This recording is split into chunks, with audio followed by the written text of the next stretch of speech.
오늘 우리에게 주시는 하나님 아버지의 말씀은 사사기 17장 7절에서 13절입니다. 사사기 17장 7절에서 13절까지 봉독해 드리겠습니다. 유다 가족에 속한 유다 베들레헴에 한 청년이 있었으니 그는 레위인으로서 거기서 거류하였더라. 그 사람이 거주할 곳을 찾고자 하여 그 성읍 유다 베들레헴을 떠나 가다가 에브라임 산지로 가서 미가의 집에 이르매 미가가 그에게 묻되 너는 어디서부터 오느냐 하니 그가 이르되 나는 유다 베들레헴의 레위인으로서 거류할 곳을 찾으러 가노라 하는지라. 미가가 그에게 이르되 내가 나와 함께 거주하며 나를 위하여 아버지와 제사장이 되라. 내가 해마다 은 10과 의복 1벌과 먹을 것을 주리라 하므로 그 레위인이 들어갔더라.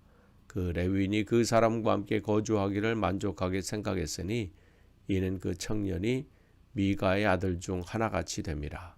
미가가 그 레위인을 거룩하게 구별하며 그 청년이 미가의 제사장이 되어 그 집에 있었더라. 이에 미가가 이르되 레위인이 내 제사장이 되었으니 이제 여호와께서 내게 복 주실 줄을 아노라 하니라. 아멘. 오늘 계속해서 우리가 이제 사사기 말씀을 나눕니다.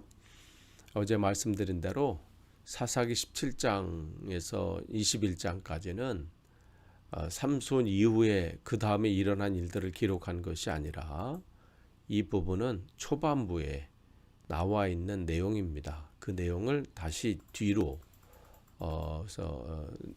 돌리면서 이스라엘의 지금 영적인 상태가 얼마나 형편없는지 그것을 두 사건을 통해서 그 미가와 레위인의 그 이 우상 숭배 그것을 통해서 그들의 종교적으로 얼마나 타락했는지 그것을 보여준다면 그 다음에 이제 19장서부터 21장은 레위인이 첩을 얻는 그 이야기를 통해서 종교적으로 또 신앙적으로의 타락과 더불어 도덕적으로도 얼만큼 타락했는지를 고발하고 있는 내용입니다.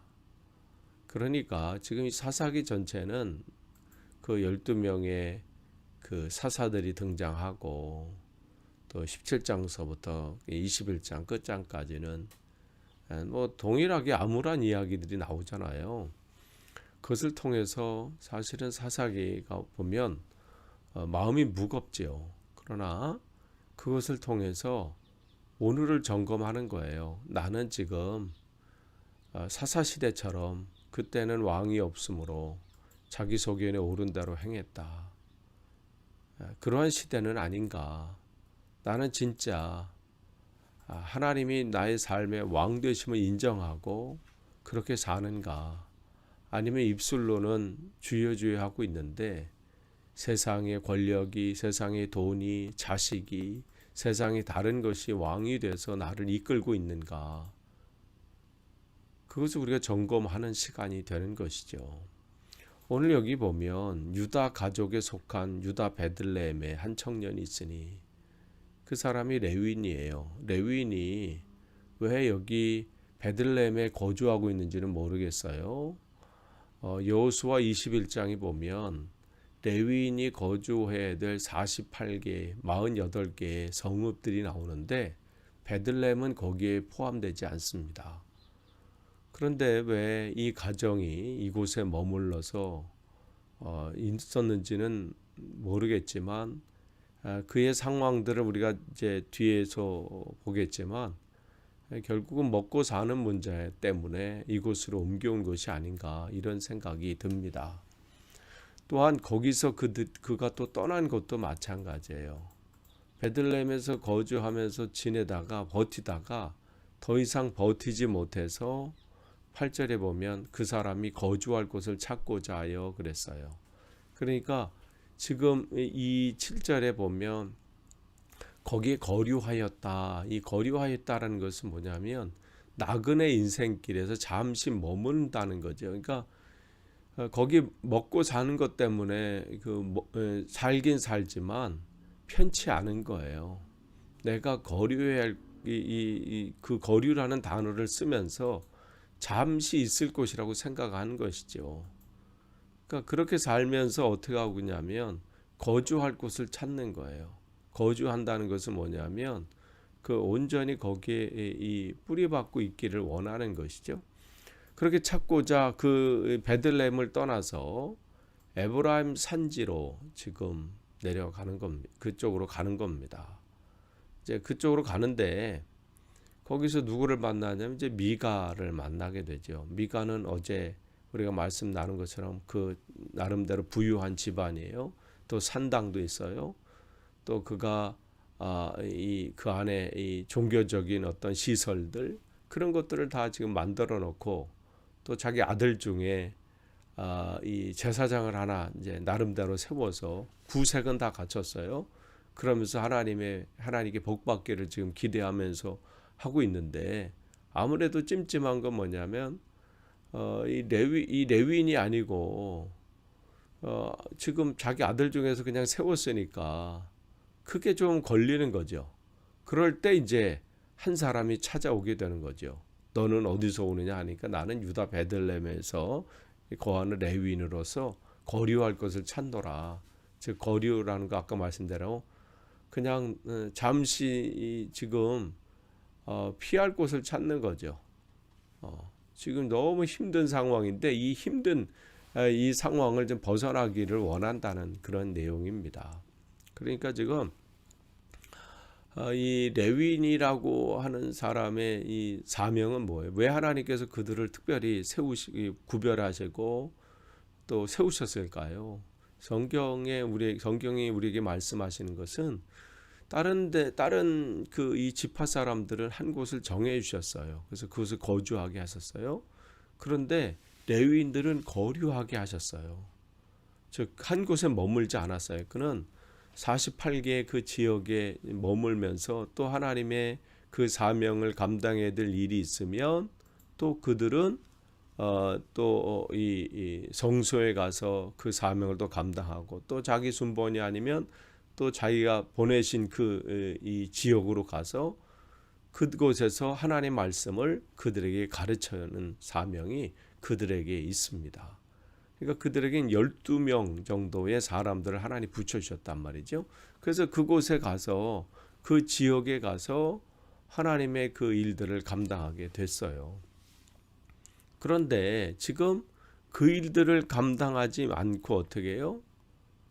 자기가 그냥 머물고 싶은 곳에 가서 그곳에서 살기를 원했다는 것이죠. 그러니까 지금 이 뭐 에브라임 여기도 마찬가지고 산지도 마찬가지고 베들레헴도 마찬가지고 그것이 자기가 거할 곳이 아닌데 그냥 가는 거예요. 왜 그러겠어요? 먹고 사는 게 지금 힘든 거예요. 그 왜 이런 일들이 일어나요? 레위인들은 하나님께서 어떻게 그들에게 이 말씀하셨어요? 이스라엘 백성들이 각 지파가 11조를 낸 것으로 그들은 그것으로 양식을 삼아서 또 맡겨주신 말씀을 가르치고 뭐 이렇게 해야 되는데 이게 지금 다 무너져 버린 거예요. 그러니까 백성들은 말씀을 듣지 못하고 가르침을 받지 못하니까 그냥 자기 소견에 옳은 대로 행하는 것이고 그러니까 11조를 내질 않아요. 그러니까 무슨 문제가 있어요? 레위인들이 먹고 살 일이 막막한 거예요. 그러니까 어떻게 해요? 또 돌아갈 수밖에 없어요. 이곳에 가면 괜찮을까? 저쪽으로 가면 괜찮을까? 뭐 이렇게 돼버리는 것이죠. 그러니까 하나님 말씀대로 살지 않으면 한 사람의 문제가 아니라 한 나라의 문제가 돼버리는 거예요. 우리도 마찬가지입니다. 내가 하나님 말씀대로 온전히 서 있지 않으면 내 문제로 끝나지 않아요. 가정의 문제로 이게 커지고요. 그게 전체 문제가 되는 거예요. 지금 여기 그런 거죠. 그러니까 이 레위인들은 하나님이 보내신 곳에서 그 사명 감당하다가 또 하나님께서 다른 곳으로 떠나라 하시면 떠나고 그게 그 레위인인데 그렇지 못하는 것이죠. 그냥 오늘 자기를 먹여 살려줄 사람이 있다면 나는 그냥 거기 거류할 것이다. 이게 성경이 이 사람을 청년이라고 기록하고 있는데 이게 청년의 그 당시 레위인 청년의 꿈이었습니다. 그렇게 되는 거예요. 근데 10절에 보니까 옳다거나 하면서 이 미가가 어떻게 해요? 우리 집에 머물라. 그러면서 내가 당신을 아버지와 제사장이 되게 나를 위해서 되라. 여기서 아버지가 된다는 것은 뭐 육신의 아버지 그 얘기한 게 아니라 바로 이 존경의 표시예요. 내가 당신을 잘 대접하겠습니다. 그러니 수고스럽게 딴 데 갈 거 없이 우리 집에 머물러 오셔서 우리 여기에서 나를 위하여 제사장이 되어 주십시오. 그리고 그에게 제안을 하죠. 연봉을 내가 주겠다. 그래서 은열과 또 의복 한 벌, 즉 이건 제사장의 옷이겠죠. 그리고 먹고 자고 하겠습니다. 그거에 어떻게 해요? 이 레위인은 바로 파격적인 제안 앞에 자기가 지금 무슨 결정을 하는지도 모르고 거기에 들어가게 되죠. 늘 우리는 점검해야 돼요. 내가 지금 하는 결정과 행동이 하나님의 영광을 돌리는 것인지 아닌지. 근데 우리는 삶에 지치다 보면요. 내가 목적하는 바가 내 욕심과 욕망에 사로잡히다 보면요. 그것을 생각할 겨를이 없죠. 왜냐하면 지금이 급하니까. 지금 당장 이 문제를 해결해야 되니까. 그러니까 하나님이 이게 기뻐하시는 건지 이게 하나님의 방법인지 그는 상관없이 당장 이 문제만 해결하는 게 우선인 거예요. 그러니까 그게 불법이어도 뭐 그게 부정이어도 당장 내 문제가 해결되는 것이 급선무예요. 당장 내 가정의 문제가 해결되는 게 문제지 그게 중요하지 않다는 거죠. 그러니까 지금 레위인도 마찬가지예요. 그러니까 좋은 거 지금 자기 눈앞에 보니까 이보다 더 좋은 게 없는 거야. 그러니까 어떻게 그 레위인이 들어갔더라 이렇게 써요. 그게 이 가정의 문제가 되고 자기 삶의 문제가 된 거죠. 11절에 보시면 그 레위인이 성경은 우리가 아까 봤을 때는 그 사람이라고 이렇게 얘기를 했었는데 여기서는 그 레위인이다 이렇게 성경을 기록하고 있어요. 그러니까 이 성경은 지금 그 결정한 사람이 누군지를 강조하고 있는 거예요. 그 레위인이 그 사람과 함께 거주하기를 만족하게 생각했으니. 그러니까 지금 뭐 이 일반 사람이든지 이 레위인이든지 지금 자기 소견에 옳은 대로 행동하는 거예요. 그러니까 그 레위인이 부각시키는 것은 아까 8절 말씀에 그 레위인이 뭐 있었는데 그 사람이 그곳으로 이제 나왔다. 그렇게 표현해도 되거든요. 그 사람이라고 표현해도 되는데 지금 여기 11절에서는 그 레위인이다 이렇게 얘기하고 있는 것은 지금 이 레위인이 이방인처럼 영원한 거처를 향해서 오늘도 주님께서 보내신 곳에 또 보내신 곳에 가게 하시면 그곳으로 가고 또 떠나게 하시면 떠나고 주님 말씀하시면 가고 주님 뜻이 아니면 멈추고 뭐 이런 그야말로 우리가 나그네 인생길이 아니에요. 그런데 지금 그렇게 살아야 될 이 레위인이 어떻게 해요? 거기 거류가 아니에요. 거주. 거기에 완전히 이 뿌리 박고 사는 것을 만족하게 생각했다. 그러니까 레위인의 삶이 어떠해야 되는지를 지금 드러내기 위해서. 근데 그가 그런 삶을 지금 포기했다는 것을 지금 드러내는 거예요. 그래서 그 레위인이 그러면서 12절에 미가가 그 레위인을 거룩하게 구별하며 그 청년이 미가의 제사장이 돼요. 즉 하나님의 제사장이 아니죠. 미가의 제사장이 된 거예요. 먹고 사는 것은 해결됐어요. 이제 고생 안 해도 돼요. 더 이상 매일매일 무엇을 먹고 마실까 염려 안 해도 돼요. 왜요? 미가가 해결해 주니까. 성경과는 완전히 반대되는, 하나님 말씀과는 완전히 반대되는 삶을 살죠. 누가 먹이고 입히는가? 이제는 미가의 제사장이 되었다는 거예요. 하나님의 제사장이 되어야 되는데 미가의 제사장이 돼서 그가 이끄는 대로, 그가 하라는 대로 이 시대에 정말 있어서는 안 될 그러한 불행한 종이 된 거죠. 그러니까 지금 그렇게 돼버린 거예요. 그러면서 그 집에 있었더라. 그러니까 이 사사시대에 레위들의 또 제사장들의 현실이 바로 있다, 이런 거예요. 하나님 말씀을 가르치거나 그들이 잘못된 길을 걸어갈 때 올곧게 그 말씀을 가르치고 뭐 이래야 되는데 그런 것이 지금 없는 것이죠. 그러면서 13절에 미가는 이제 또 착각하게 되죠. 이제 레위인이 우리 집에 이제 제사장이 됐으니까 하나님께서 내게 복을 주실 것이다.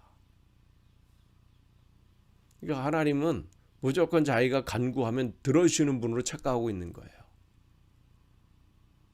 이것은 뭐 예전에 기드온이 그 에봇을 만들어 놓고 이것만 잘하면 하나님께서 복 주시겠다고는 착각과 마찬가지죠. 또 입다가 하나님과 상관없이 하나님 전쟁을 승리하게 하시면 나를 처음 만나게 하는 사람을 하나님 앞에 번제로 드리겠다고. 하나님께서 그 기도를 들으셔서 응답하신 게 아니에요. 그 기도를 안 하든 하든 하나님은 목적과 계획이 있어서 입다를 통해서 그 일도 이루시는데 그는 어떻게 해요? 자기가 착각한 거죠. 이렇게 해서 하나님은 응답해 주셨다. 그러니까 딸을 처음 만나게 자기 딸이니까 딸을 또 번제로 드리지 않을 수 없는 상황이 된 거죠. 그게 하나님께 영광 돌리는 게 아닌데 지금 여기 미가도 마찬가지예요. 삼손의 기도도 마찬가지죠.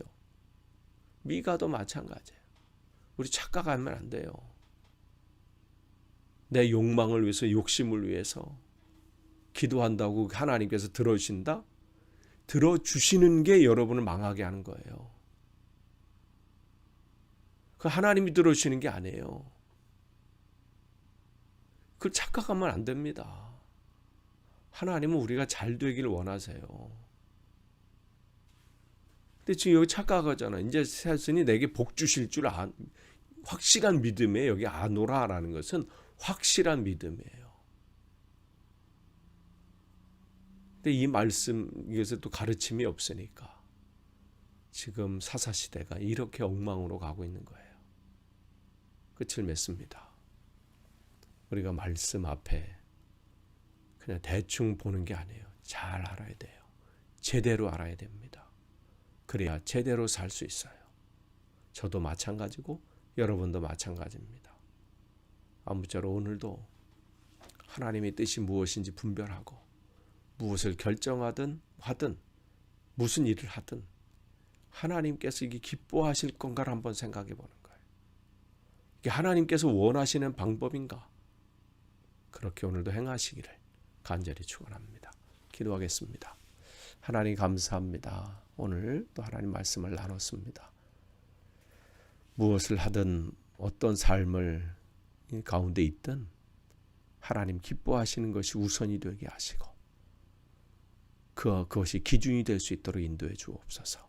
감사드리며 예수님의 이름으로 기도하옵나이다.